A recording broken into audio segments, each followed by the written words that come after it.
Bonjour à tous. Vidéo aujourd'hui sur le calcul des durées. Cette vidéo fait suite à la vidéo précédente qui rappelait les bases de la lecture de l'heure, puisqu'avant de calculer des durées, il faut vraiment être au clair sur toutes les unités de mesure du temps. Alors ici, une situation concrète, je pars en voyage, je pars de chez moi à 9h47, j'arrive à destination à 17h22 et je dois calculer la durée de ce voyage. Alors, il est toujours très utile quand on a des doutes d'utiliser la représentation, le schéma pour se simplifier la vie. 9h47, eh bien, cela correspond au temps qui s'est écoulé entre minuit et 9h47, la première partie de la matinée pendant laquelle vous étiez encore en train de dormir et de vous préparer. Ensuite, 17h22, eh bien, cela correspond au temps qui s'est écoulé entre minuit et la fin de journée, heure à laquelle vous êtes arrivé à destination. Donc, lorsqu'on veut calculer la durée du voyage, eh bien, on recherche en fait cette portion du temps qui s'est écoulée entre 9h47 et 17h22. Eh bien, pour calculer cette portion de temps, vous voyez bien qu'il s'agit ici d'une différence entre le temps global de la journée jusqu'à 17h22 et le temps écoulé avant de partir. Eh bien, je vais tout simplement calculer la différence entre tout ce temps global 17h22 et je vais déduire le temps pendant lequel je n'étais pas encore dans le train. Il va donc falloir faire le calcul qui correspond à 17h22 moins les 9h47 pendant lesquelles je n'étais pas encore en voyage. Alors, pour poser cette opération, 17h12 moins 9h47, attention, on parle bien de temps, d'heures, avec un système qu'on appelle système sexagésimal, c'est-à-dire avec des paquets de 60. Donc ça fonctionne différemment d'une opération que l'on poserait avec un nombre décimal, donc qui fonctionne avec un système décimal par paquet de 10. Alors, 17h12 moins 9h47. La méthode n'est pas difficile. J'observe d'abord l'ensemble de mes minutes, à la différence d'un calcul posé habituel où on observe vraiment chiffre après chiffre. Là, on observe directement le nombre de minutes. J'ai ici 12 minutes et je veux déduire 47 minutes. Vous voyez bien que ce n'est pas assez. Alors, la technique quand on effectue des opérations avec le temps, eh bien, ça va être tout simplement ici d'emprunter une heure pour la transformer en 60 minutes.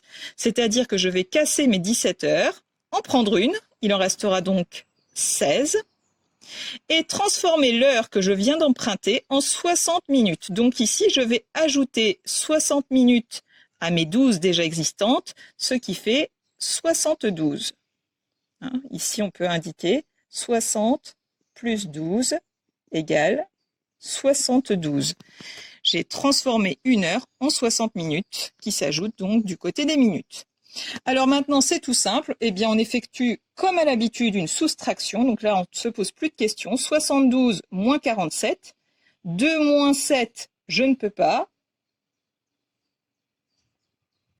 12 moins 7 ou 7 pour aller à 12, 5. 7 moins 5 ou 5 pour aller à 7, 2.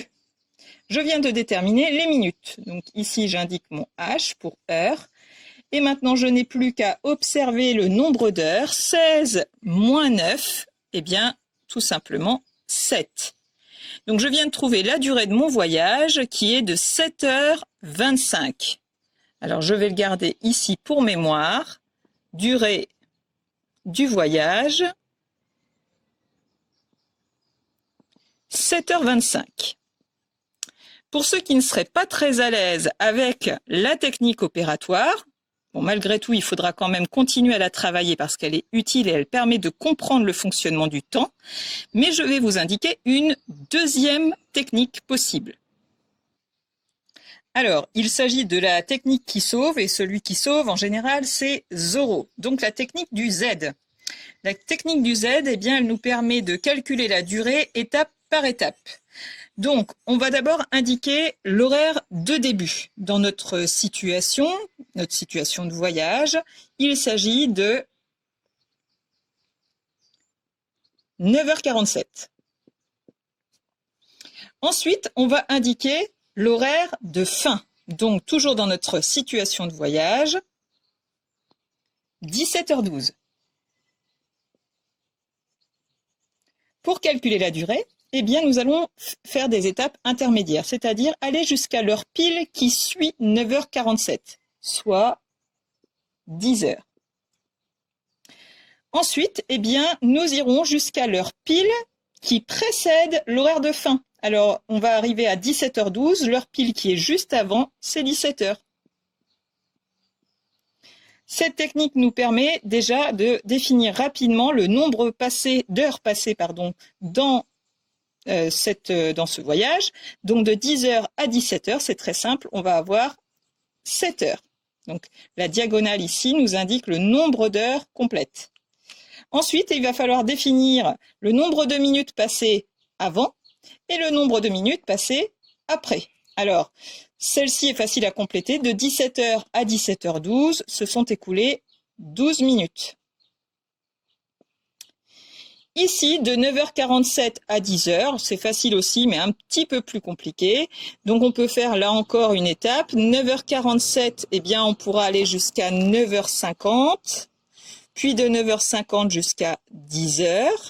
Donc, 9h47 pour aller à 50, complément à 10, 3 minutes. Et 50 pour aller à 10h, eh bien, on sait qu'il y a 60 minutes dans une heure. Donc, entre 9h50 et 10h, se sont écoulées 10 minutes, soit au total 13 minutes. Donc, de 9h47 à 10h, eh bien, se sont écoulées 13 minutes. Pour trouver la durée totale du voyage, il suffit donc d'ajouter ces 3 durées. Donc, les heures, ici, 7 heures. Et ensuite, les minutes, 13 minutes ici, puis 12, 13 plus 12, ce qui nous fait un total, un petit coup de vent, de 7 heures et 13 plus 12, 25 minutes.